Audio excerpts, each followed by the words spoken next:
Hola, un cordial saludo para todas las personas que a esta hora nos ven. Estamos nuevamente en su programa Al Derecho, donde les brindamos a todos los televidentes y todas las televidentes una asesoría jurídica muy interesante. Y hoy precisamente venimos a hablar de un tema muy particular, que es precisamente lo concerniente a lo público, como lo de la contratación estatal, la ley de garantías y entre otros temas de interés general, y que usted debería tener conocimiento acerca de estos para tener una visión más amplia acerca de la vida pública. Y para esto venimos con un invitado súper especial, que además de ser abogado, también es músico, y ahorita él nos va a contar un poco acerca de su trayectoria. Así que para mí es un gusto, un placer presentarles a Rubén Darío García. Rubén, bienvenido, ¿cómo está? Carlos, muy bien, muchas gracias. Un saludo muy cordial a usted, a su equipo, a todos los televidentes que nos ven en este espectacular programa, y aquí dispuesto a hablarles de todos esos temas que usted denunció en esta época electoral. Ya a poco más de 3 meses de la contienda electoral, territorial en nuestro país, para que todos los televidentes, ya sea que tengan algo que ver con las campañas o al menos como ciudadanos, nos informemos y sepamos en qué estamos para este 2023. Así es, Rubén, es muy importante tener en cuenta todos estos aspectos, pero iniciemos al derecho, como se llama este programa. ¿Qué es la ley de garantías? ¿En qué momento se aplica? ¿Y qué es lo que debemos saber acerca de este tema, Rubén? Bueno, la ley de garantías es la ley base, es la ley 996 del año 2005. Fue una norma creada para garantizar, como su nombre lo dice, unas elecciones limpias, unas elecciones transparentes, y se dio en el marco de la reelección presidencial. Como todos sabemos, pues la reelección presidencial fue derogada para las elecciones del 2018. Entonces ya hoy esta norma, aunque se creó para las elecciones presidenciales, se queda aplicando para las elecciones territoriales. ¿Y qué se hace con esta norma? Se busca una transparencia en la administración pública de cara a esas elecciones, porque como todos sabemos, pues el compromiso político de los administradores de turno muchas veces lleva a desmanes, a desafueros con los recursos públicos, con el personal y con el pueblo en general, para tratar de favorecer a sus candidatos. Entonces, lo que hace la norma, en especial la ley 996 del año 2005, es procurar reglar el comportamiento de esos servidores públicos de cara a las próximas elecciones. ¿Qué les impide, digamos, esta norma a estos funcionarios públicos? Por ejemplo, la contratación, qué tipos de contratación, pero al mismo tiempo, ¿qué les permite hacer? Bueno, ¿qué permite, qué impide? Sí, ¿qué prohíbe la ley, la norma, la ley? La ley prohíbe hacer contrataciones directas de forma general, o hacer contrataciones de tipo interadministrativo, es decir, entre entidades del Estado, ya sean del nivel territorial o del nivel municipal, del nivel departamental o incluso del nivel nacional. Esos convenios interadministrativos entre las entidades públicas está prohibido por la ley de forma general. Igualmente la contratación directa, es decir, cuando la cuantía no es es de menor cuantía, de mínima cuantía, de acuerdo al municipio y al presupuesto de cada municipio se tasa esa cuantía.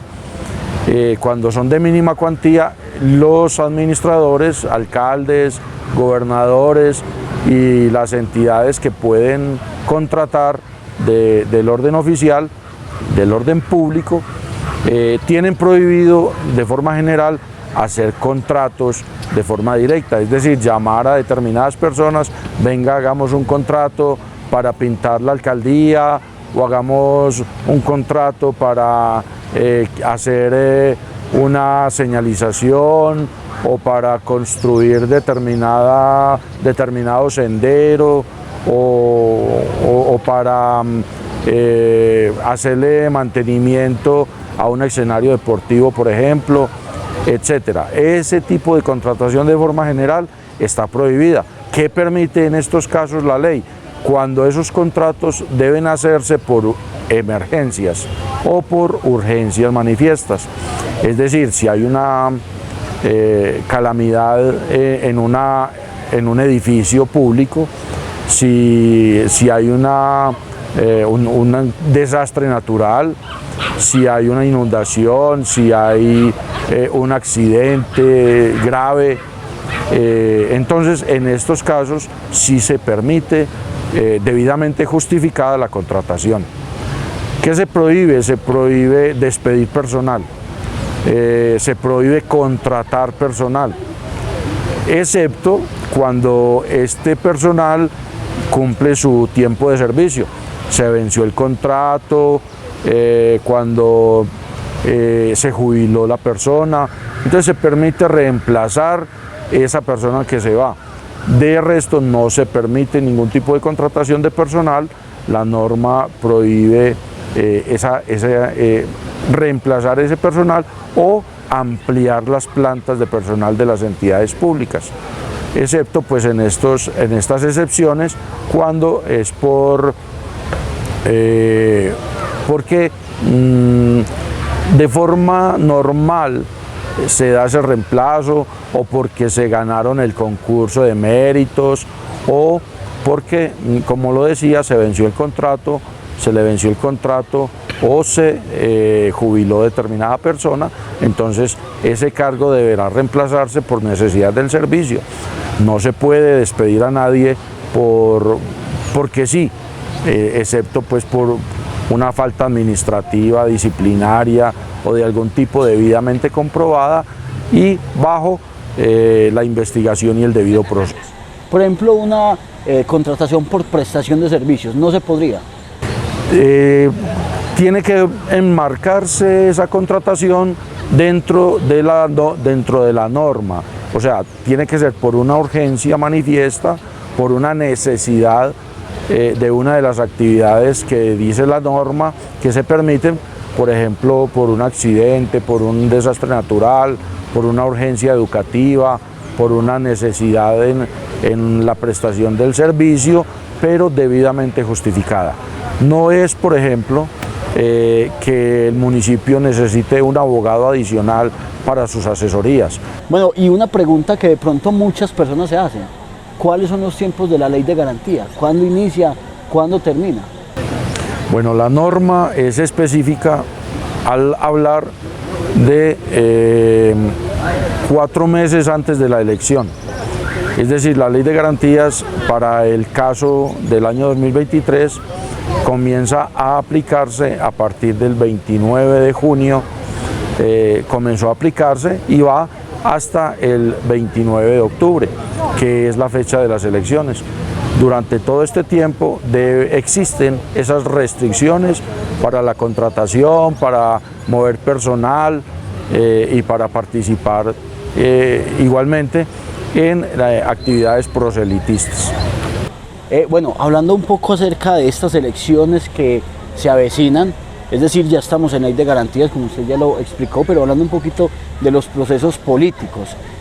Yo quiero tocar un tema que es muy interesante y que quizás muchas personas se preguntan, y es acerca de las inhabilidades de las personas que aspiran a un cargo como lo es la alcaldía, por ejemplo, ¿cierto?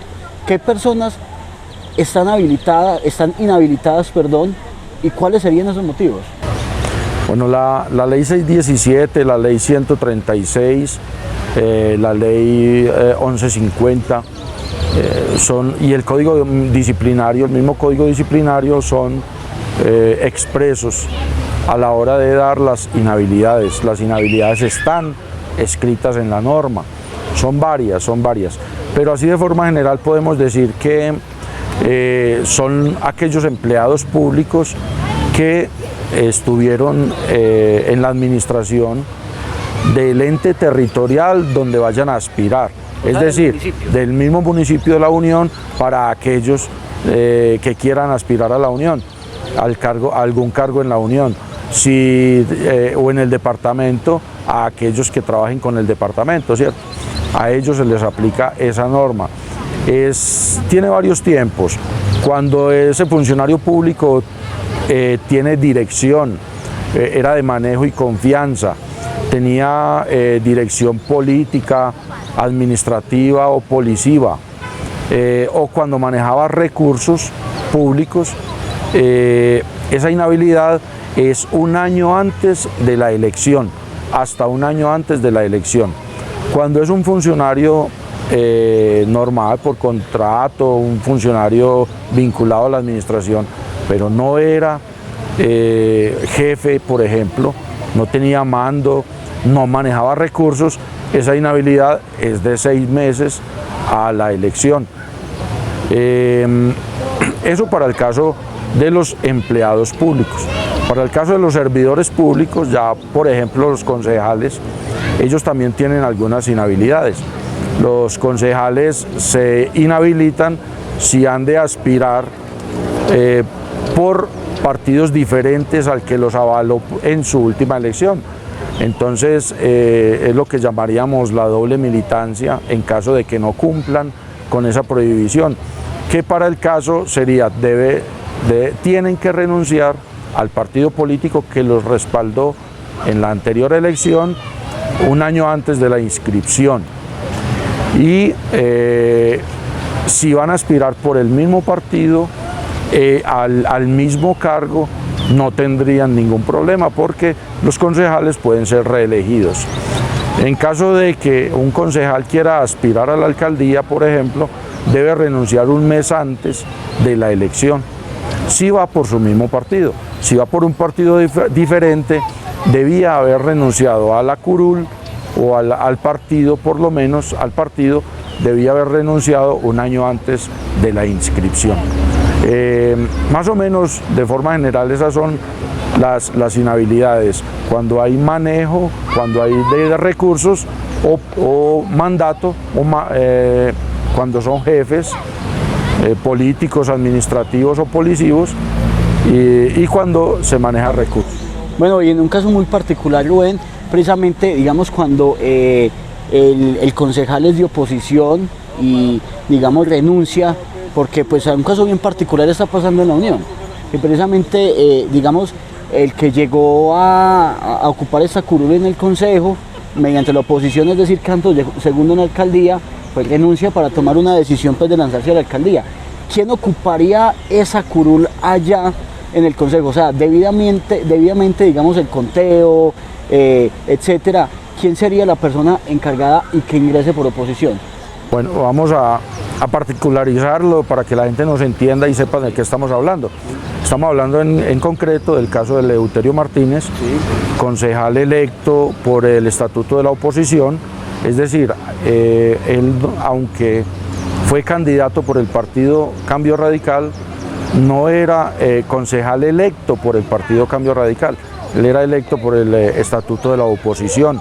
Sí. Es decir, el segundo candidato a la alcaldía en mayor votación pasaba a ser concejal del municipio en el periodo para el cual había sido esas elecciones.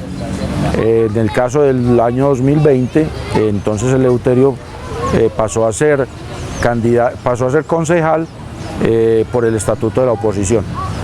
Hoy, por los movimientos políticos que se han dado en el municipio, este concejal es candidato a la alcaldía para estas elecciones del año 2023, por lo que quiso sin tener que hacerlo desde ya, presentar la renuncia a ese cargo de concejal. ¿Qué pasa? Aquí no es, como no es candidato, como no era concejal electo por el partido Cambio Radical, sino electo por el estatuto de la oposición, entonces pasa a ocupar esa curul vacante el que en la cifra repartidora iría a ser el concejal número 11. Es decir, en el año 2020, para el año 2020 se posesionaron 10 candidatos, 10 candidatos al consejo, que los dio la cifra repartidora. El concejal número 11 era por el estatuto de la oposición y no se tenía en cuenta entonces dentro de ese conteo de votos al consejo. Hoy el concejal número 11 en ese listado es el que pasa a ocupar la curul del concejal que tenía la investidura por el estatuto de la oposición. Creemos, de pronto me equivoco, pero creo que es el Centro Democrático del partido que tenía la curul número 11. Aquí creo que es el señor Fernando Jaime Botero quien era el 11º en esa lista de acuerdo a la cifra repartidora para las elecciones que se dieron el 28 de octubre del año 2019.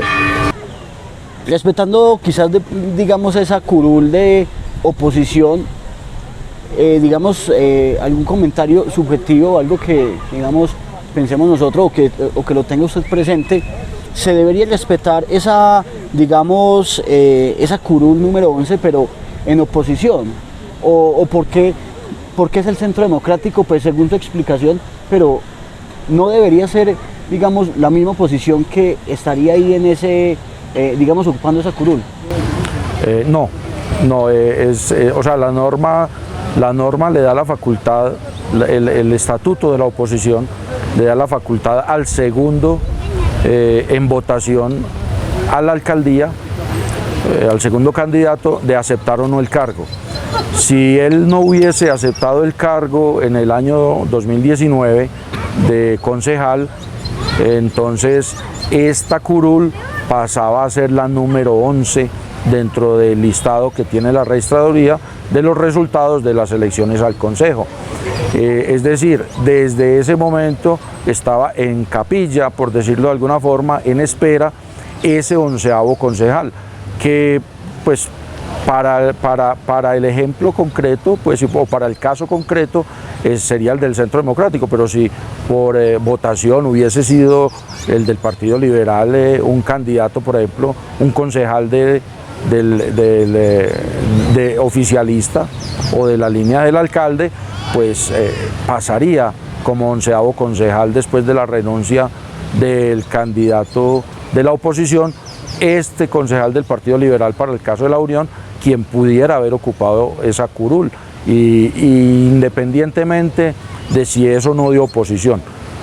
Aunque el estatuto de la oposición pues lo que hace es darle esa posibilidad al candidato a la alcaldía que quedó de segundo, si él no la aprovecha, pues es el número 11 en la lista, independientemente del partido que sea, quien pasa a ocupar esa curul. Bueno, yo creo que expliquemos un poquito de las cifras repartidoras, porque la gente se enreda un poco cuando hablan del tema de las cifras repartidoras. ¿Cómo se maneja en este caso? No, la cifra repartidora es un proceso numérico, un sistema numérico que se inventó o que se trajo a nuestra normatividad desde antes incluso de la Constitución del 91, para poder repartir de forma equitativa y democrática los votos de acuerdo a los partidos que la depositaban. Esa cifra repartidora es más o menos, de forma general podemos decir que el número de votos depositados al Consejo, número de votos válidos depositados al Consejo, dividido por el número de curules a repartir. Esto da una cifra y esa cifra se divide o es el divisor más bien de cada una de las listas que salieron aptas y que pasaron el umbral para aportar concejales. Esa cifra es la que llamamos la cifra repartidora. Es un poco variable, es un poco complejo el sistema, pero realmente ya está muy depurado y no tiene ninguna dificultad. Esa cifra repartidora pues la aplica la registraduría incluso de forma automática y el sistema bota, por decirlo así, el listado de cómo y en qué orden quedan el número de curules que cada partido provee o cada lista del consejo provee para la respectiva corporación. Y ya de acuerdo a si es voto preferente o si es lista cerrada, pues de acuerdo al número de curules se sacan el número de personas de esa lista, ya de acuerdo al sistema que cada una aplicó antes de la elección. Bueno, finalmente, Rubén, algo que es muy importante que la gente lo sepa, y es quienes precisamente no pueden hacer proselitismo en esta época, es decir, quienes no pueden hacer o participar en política. Bueno, realmente no pueden participar en política los jefes políticos de las entidades territoriales, es decir, el alcalde municipal, el gobernador, el presidente y sus ministros no pueden participar en política en ningún caso. Los demás funcionarios solo tienen prohibido participar en ejercicio de sus funciones o permitir el uso ya sea de los recursos públicos, de los bienes muebles e inmuebles de las administraciones, de sus respectivas administraciones, pero no se les prohíbe y sí se les permite participar en política de forma particular y privada. No pueden participar en actos públicos donde hayan candidatos o dirigentes, jefes de debate, jefes de campaña, pero de forma privada, en reuniones en casas de familia, en recintos cerrados, donde esa reunión no sea pública, en un parque, en una calle, en un escenario amplio, grande, de libre asistencia. Allí sí pueden, en estos recintos pequeños y privados, sí pueden participar esos funcionarios y empleados públicos, siempre y cuando no lo hagan en razón de esos cargos. Así es, una información muy importante, muy valiosa para que la tengamos en cuenta, sobre todo en este año electoral, para que ustedes estén bien asesorados y puedan tener en cuenta todos esos detalles que se vuelven importantes y que se vuelven, claro está, significativos a la hora de hacer proselitismo, a la hora de pensar en, digamos, todas estas elecciones, ya sea para el consejo, para la alcaldía. Ya ustedes tienen aquí unos tips muy importantes. Yo les contaba al inicio que aparte de Rubén ser abogado, es músico también. Y yo quiero que él nos cuente entonces acerca de su, digamos, proceso como músico, y que una vez, Rubén, ¿por qué no se haga su cuñita para que lo puedan llamar y para que usted pueda asistir a esos eventos que tanto le gustan? Muchas gracias, Carlos. Sí, a todos los televidentes pues pongo a la orden mis servicios, no solo como abogado litigante, como asesor en muchos temas de tipo legal, sino también como músico. Yo, tal vez muchos me recuerden, toco el órgano, toco piano y me acompaño para eventos no solo religiosos, sino sociales y culturales, de tipo familiar también, y estamos disponibles para prestarles estos servicios musicales como solista, acompañado con el teclado. Mi número de teléfono es el 313-765-2044, 313-765-2044, y el correo electrónico es unitense@hotmail.com, estamos para servirles a todos los televidentes, no solo en el municipio de La Unión, sino en la región. Así es, Rubén, muchas gracias a usted por participar de este espacio, por darnos esa oportunidad de seguir asesorándonos, de asesorar a la comunidad. Ustedes saben que cada 8 días yo les digo lo mismo, es un programa muy especial, muy importante, que no tiene ningún costo, que ustedes se pueden sentar a verlo gratuitamente y, ¿por qué no?, educar también y enseñar a las personas que están en su casa con todos esos temas jurídicos. Hoy hablamos de un tema muy especial, muy particular, que es acerca de todo, digamos, este engranaje político que se viene en escasos 3 meses. Así. Para el 29 de octubre, exacto. Exactamente, como dice Rubén, para el 29 de octubre. A ustedes muchas gracias por escucharnos, por vernos, y esperemos pues que entonces sigan ustedes contando con los servicios de Rubén y también sigan viendo ustedes este programa Al Derecho. Nos vemos en un próximo capítulo. Un abrazo para todos.